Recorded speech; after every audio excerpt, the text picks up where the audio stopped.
Yes, right now, China is imposing a policy to quarantine cities. Many cities in China have been in quarantine state.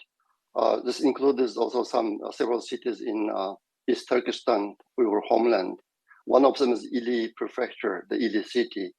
The one big difference is in some buildings, when all the people, including Hans and Uyghur people, have all locked down, the Han Chinese people are getting foods. Actually, I saw some messages on social media that the Han Chinese complaining getting too much food than necessary, but the Uyghur people are not getting foods. So this is one big difference between how the government is treating the Uyghur people and Han Chinese. Another one is that some people were taken from their home to somewhere else.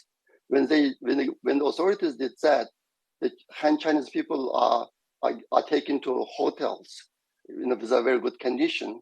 The Uyghur people were taken to two types of buildings. One of them is a big hall that can hold several hundred people. I don't understand the logic behind it, because when you try to quarantine people, you don't put a large number of people together. But this is what's happening to the Uyghur people. Another one is Uyghur people taken to individual isolated rooms.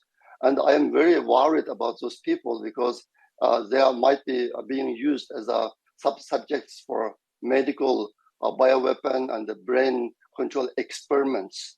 There are many reports regarding this matter, and there are several big military medical research facilities in East Turkestan, and the Uyghurs are being used as the test materials for that kind of facilities. So those are the things that worries me a lot.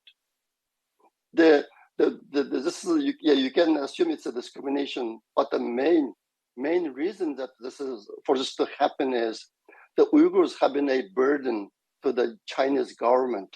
They don't want the Uyghur people; they only want the Uyghur land and the Uyghur resources in East Turkestan.